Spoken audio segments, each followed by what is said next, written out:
Oh, hi.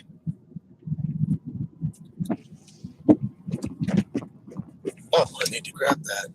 Thank you. Appreciate that. What is it? Oh, it's kombucha with hops? Wow. Thank you. Appreciate that. I like kombucha and I like hops. So, sounds like this is going to be a good morning.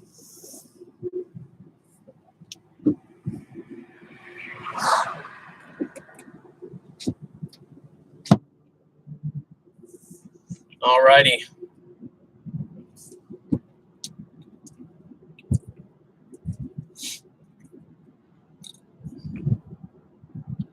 This is so not the beverage of many people's choice to be drinking before 6 a.m. Good morning, number one. Good morning.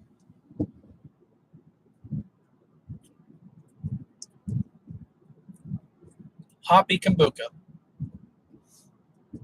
makes a man happy.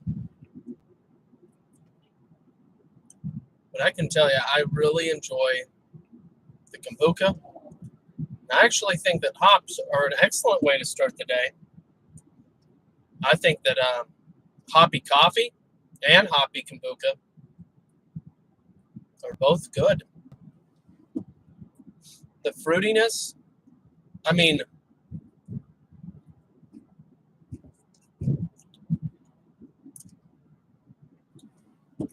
there's a certain level of grapefruit type bitterness that comes from hops.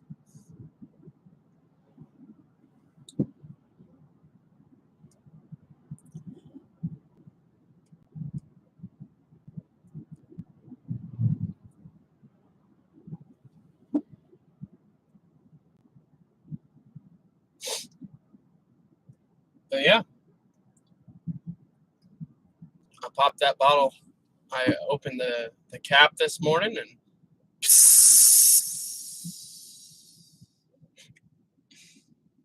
even in the fridge, still doing the thing. I made legit kombucha. It's fun. The fizziness is decent for me.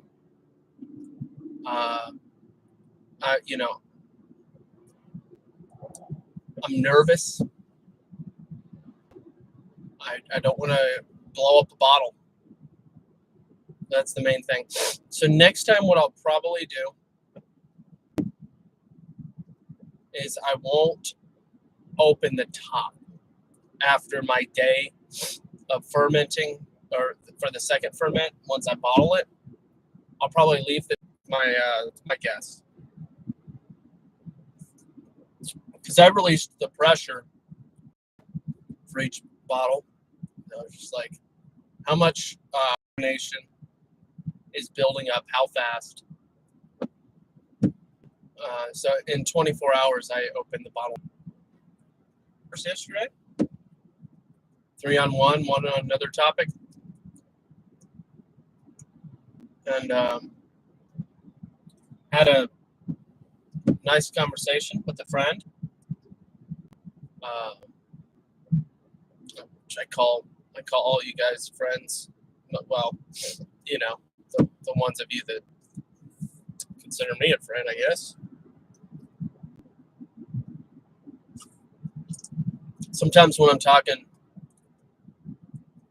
to my wife about you guys, I say the people. I call you all the people. She knows what I'm talking about. But then for those of you that I've had, a direct correspondence with, I think of you more as friends. So, anyway.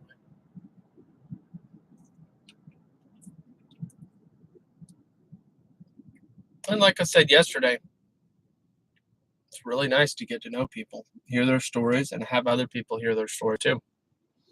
think that's all really good stuff. So today is Tuesday. That's feeling weird because I had 2 days off. It's just weird.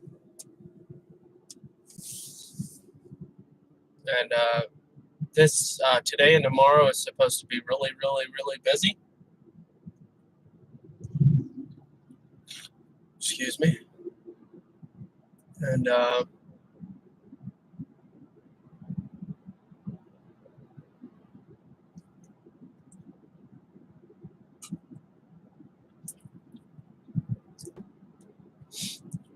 don't know. I'm just going in early this week. We'll probably be working on Saturday too. As far as I understand it, we get paid for Monday, but I don't get overtime this week. So here's how it works. Very interesting. The 8 hours for yesterday, I get paid. But then I have to work a physical 40 hours before I get any overtime. So this week is the least likely for anybody to get overtime. So here's what the plan is. It's 5:55. I'll be at work by probably 6:30. Clock in. That'll be 2 hours. Yep. So if I can do this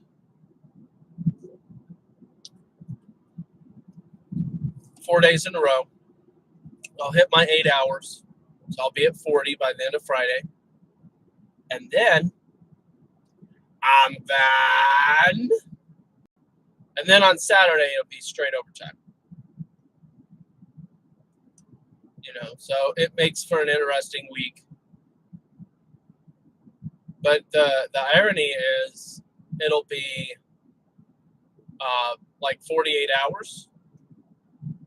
Well, it'll be 48 hours of straight time. And then another however many hours on Saturday of overtime. If I can manage to get 2 hours every day. More meaningless stuff you don't want to hear about. It's just what I'm thinking about. So I have to find, well, I don't have to, but I'm thinking I'm going to need to find a way to I bought some bottles on Amazon.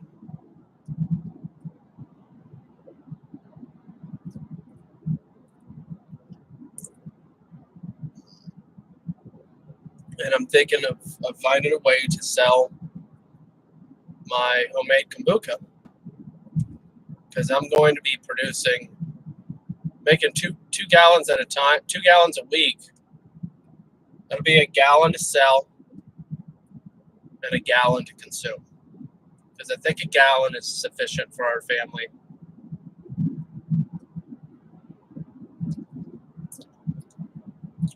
I'll do the half gallon for me, half gallon for my wife and kids.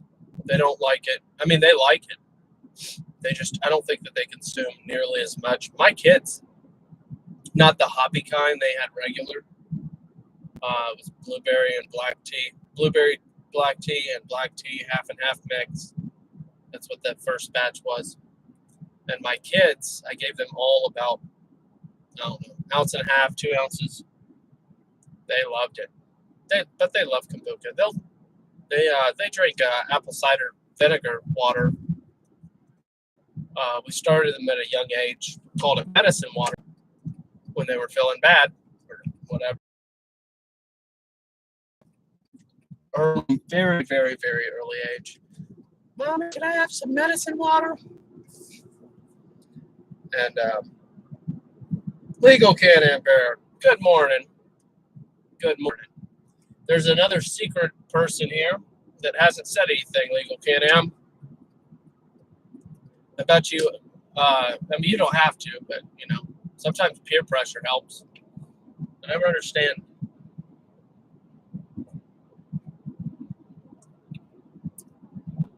See, I've seen the number 0 so many times, I know it's not registering me as the one. So usually the secret person watching. But what was I saying about the?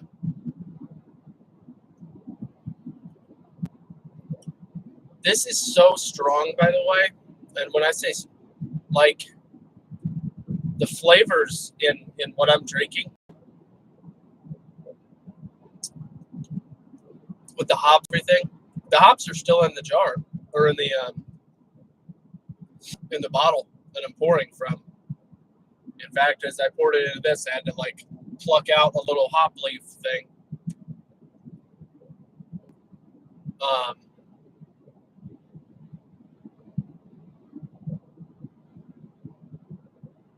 It's good. As I drink this, almost gone. I think, well, my breath is going to be something special. There is a bitterness to hops, but I like it.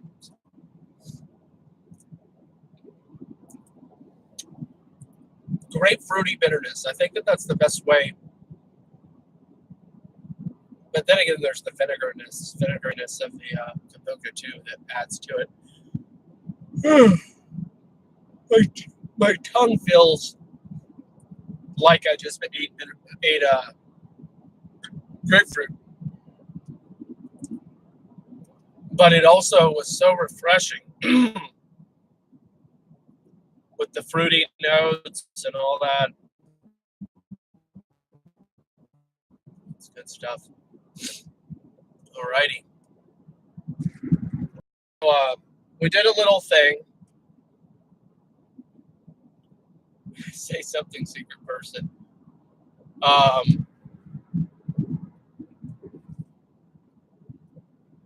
Yeah. We did a little conversation yesterday. Breath of Fresh Bear and myself. You can check out that video and subscribe to him if you aren't already. He's got he does a different style of educational videos. Does a really good job. Way more editing work and stuff that he puts into his stuff. I do the all live stream thing for the most part, just because I think I might not have the patience for the editing. Pretty much.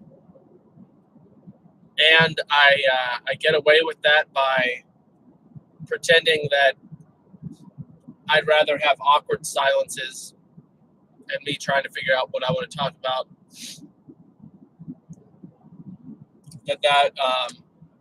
I mean, you need edited videos for succinct topics, but I guess part of the nature of vlogs. What I've noticed is a lot of people that have the really fancy channels, lots and lots of people, when they do a vlog, it's still edited. And what they do is they just cut out all the gaps of silence, basically. And silence is fine, you know. I embrace it. Gives you time to think and process, chew on the ideas. There's a blinking red lights behind me. In some states, police have red lights, but it's not the case here. It's usually the blue lights are getting you, right? Maybe it was a fire truck or something, first responder vehicle or something like that. He went another direction. But Breath of Fresh Bear and I did the video yesterday on some of the concepts of flat Earth versus sphere Earth.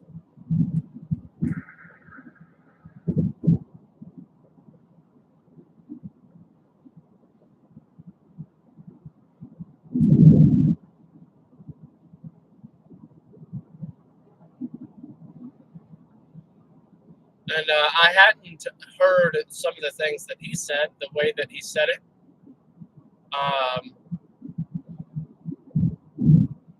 And we'll be readdressing some of those topics. Things like the horizon is just the distance at which you can, the maximum distance at which you can see. The statement that the 8 inches squared per mile. I feel like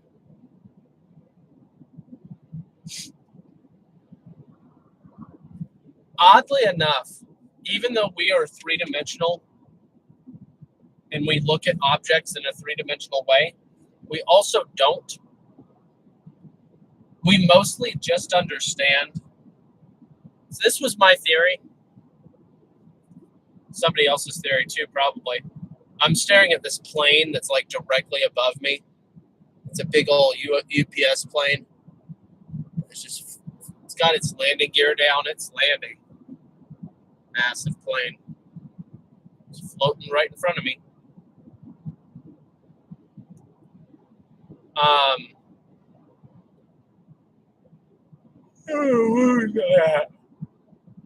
Where was I at?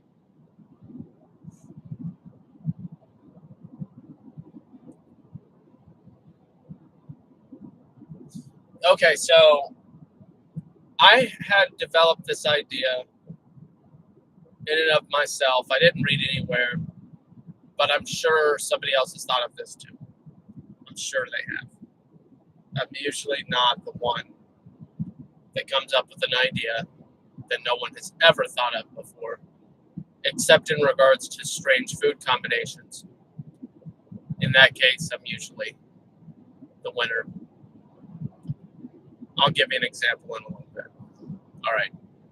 So, okay, I'll just blueberry, rose, lavender, oatmeal. I mean, how many people on the planet, not blueberries, but like a blueberry flavoring, rose, lavender, blueberry, rose, lavender, oatmeal. How many people on the planet have had blueberry, rose, lavender, oatmeal? There's been other strange food combinations that don't technically belong together. But we'll just go with that one as an example, right? But when it comes to this idea, we are three-dimensional beings that sometimes we talk and think about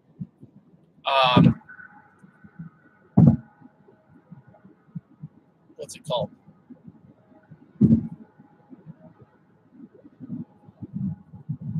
We talk and think about the fourth dimension. We try to conceptualize it, and we live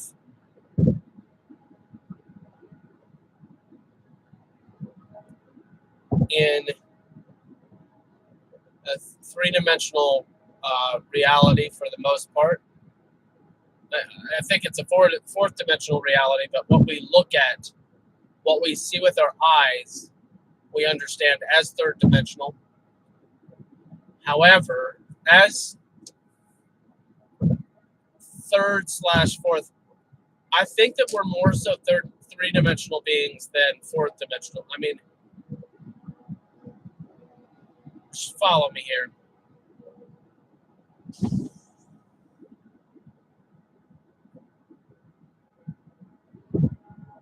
By being inside of one of those categories, which I lean to say that we're three-dimensional, I think that we can only understand that which is below us, and that's the one-dimensional or two-dimensional world. Now, interestingly enough, I'm not sure that we can observe the first dimension. And part of the reason I think that that's the case is because it's too far removed from our reality. The first dimension is just a point. Yeah, but we can't see it. It only exists in theory, really. in much the same way that the fifth dimension and higher dimensions exist in theory.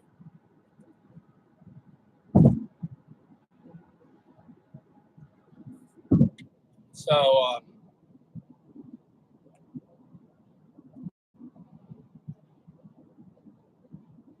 anyway, how does that relate?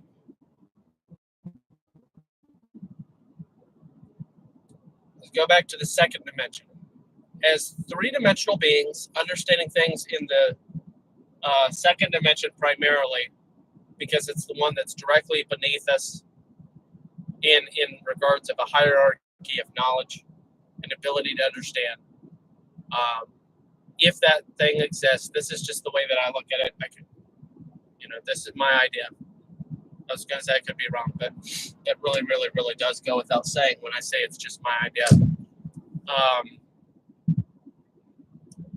Distance. I don't say, well, the distance from this vehicle to that sign ahead is about 14,000 meters squared in the distance from the yellow line to the other white line forward about this.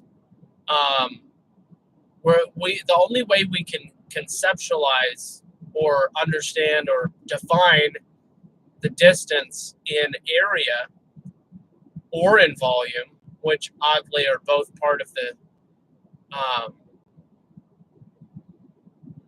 I guess technically area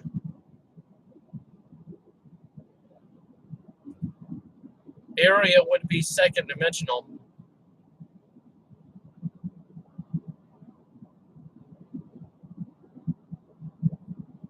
Volume is third.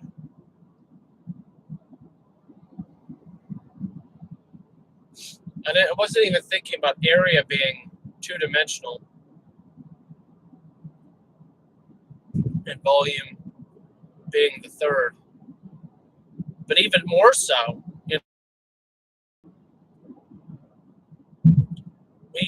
we conceptualize volume based on the two-dimensional numbers.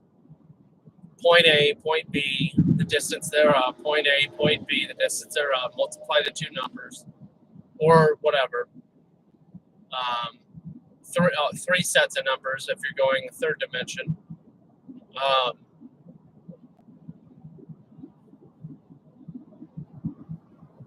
So, why does any of that matter? Well, it matters because when we're having a conversation about the dimensions of the Earth, and when you start adding meters squared, and you hardly even know what a meter is, but you know what a meter is, just barely. But once you say meters squared, really and truly, you don't see it. You don't really see it. Once you go squared and cubed, you start losing tangible grasp on it visually in your ability to see it in your mind. When you say that thing is 4,000 feet across, you go, oh wow, 4,000 feet across. That's amazing. When you say that thing is 4,000 meters squared, you go, okay, hold on. I know that one thing is that small little house is like maybe 800 meters squared. Small house, medium size, whatever. All right, so that was 800 meters squared. That's 4,000. So it's like 6 of those. Okay, I can kind of see it, barely. I understand that it's pretty big, blah, blah, blah. Same thing with feet squared, square feet.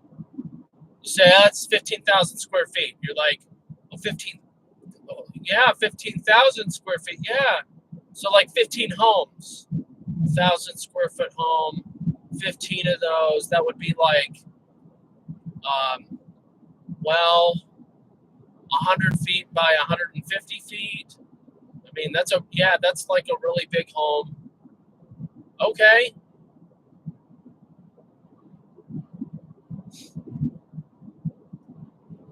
You have to distill the information down to a second dimension number that you can, or some relatable thing to really understand it. So when somebody says the curvature of the Earth is 8 inches per meter squared or whatever, it's like, I don't even know what that means, and I don't think most people really know what that means visually, because it sounds like every certain amount of distance. But once you, all I'm saying is you add the squared or the cubed, and it's like you have to find something in your physical world to relate that to. And I think that I'm just saying that all of that, it gets a little lost in translation. And I think that that's what results in people easily being able to say, oh, well, the math doesn't work. And you're like,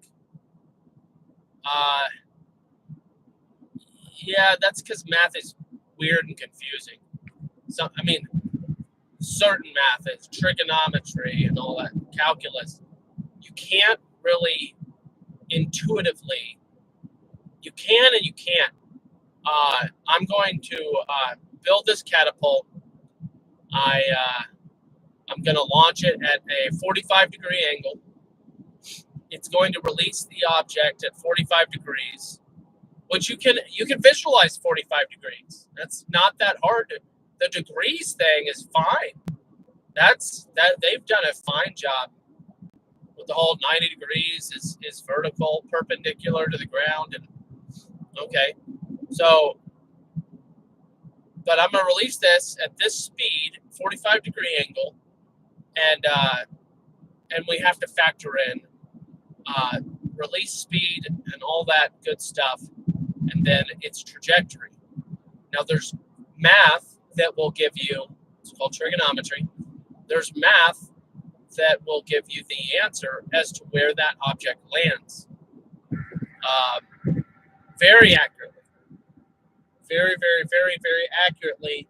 There are a couple of confounding variables, such as wind speed, that supposedly there's other math that can incorporate external factors like wind speed. Like hypothetically, you could even factor in correctors for fog, or I don't know, humidity, things that also may play a role that may reduce the distance of the object, whatever. So my point in saying all of this, especially when somebody says, oh, it's about 50,000 square feet, you're like, maybe you're a special person. You're just like, yeah, 50,000 square feet, 500 by 100. I know what, but maybe you don't. Here's what I'm saying. I think that you're a special person with special air quotes if you don't have to go 500 by 100 and imagine a building 100 foot long by 500 foot long, and you're not doing that in your head, that you're not thinking about the other dimensions, and you're just like 50,000 square feet, boom, have the idea in my head, without the edges, without the dimensions. I just think that you would have to be a really special person to be able to do that. So, all of that to say that explaining and conceptualizing our three-dimensional world is confusing, difficult, because we are part of it. And I think that you have to be above a method, a system, in order to truly grasp it. And I think that as how we're created, it limits our ability to even really really understand. It's about perspective. If we were to somehow enter into the fifth dimension in our nature, in our ability to perceive, I think that if we could perceive of the fifth dimension, whatever that is, if it even exists, I think that we would instantly have a very simple, tangibly aware knowledge of the fourth dimension. I think that we could perceive time as an object if we went into the fifth dimension in our understanding. Will that ever happen? I think it's extremely unlikely. But, maybe.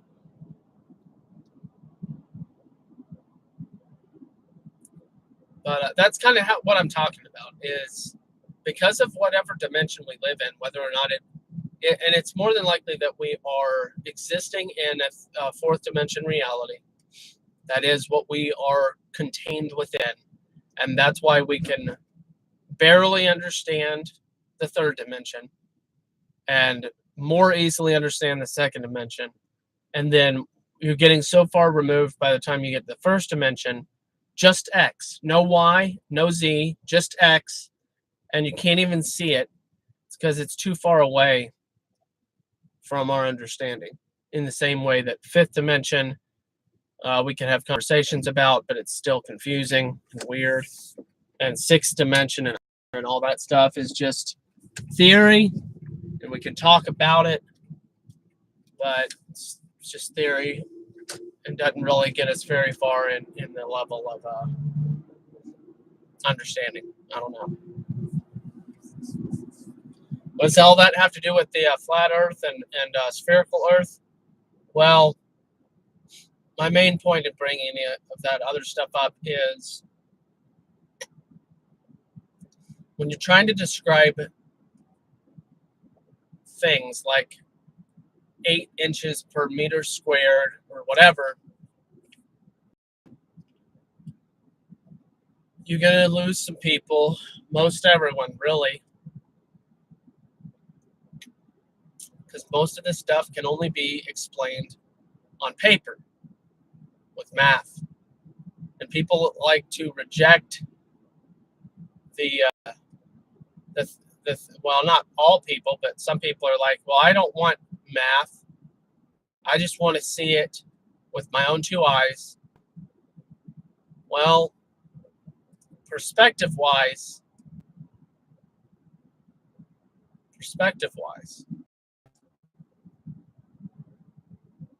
it's really hard.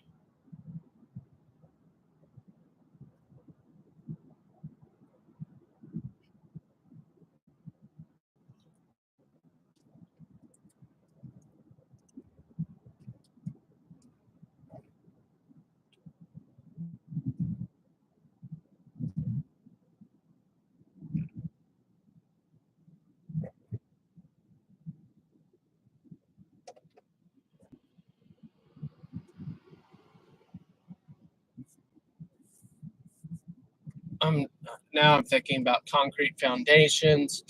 I'm just daydreaming over here. If you had a 10-mile long concrete foundation, 10 miles, and it was had a 90-degree angle on the other end. It had a 90-degree angle. Those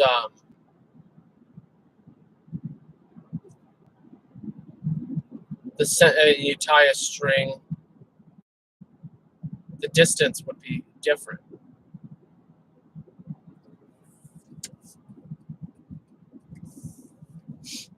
Anyway,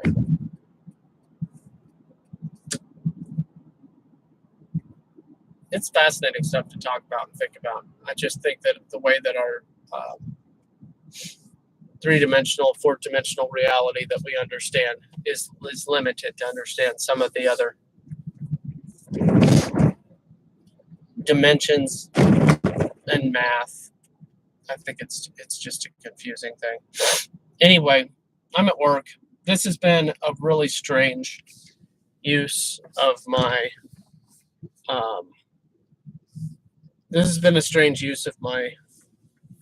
tethering mobile hotspot data this morning.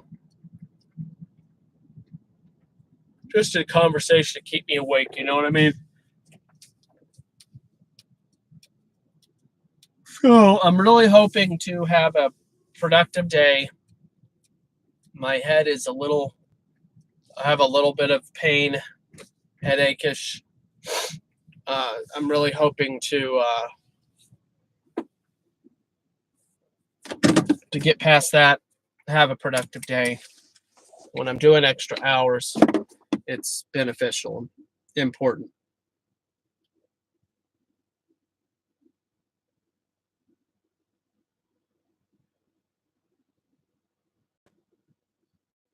Well, good morning and goodbye. Glad you came, Froze Moments, Legal Can-Am Bear, and all the others. Well, the secret person, whoever you may be. Everybody have a wonderful life. Read your Bible. When you have questions, dig deeper, and ask for help. And check out my Patreon. It's not that hard. You click the little arrow for the description, and then you click the link. And that's it. Remember, that stuff supports me in my ability to feed my family. That is very soon to become a pretty significant hardship until and or unless I can get another job, another position, or whatever. Until that time happens, I'm in a difficult, hemorrhaging position, financially hemorrhaging. So, anyway.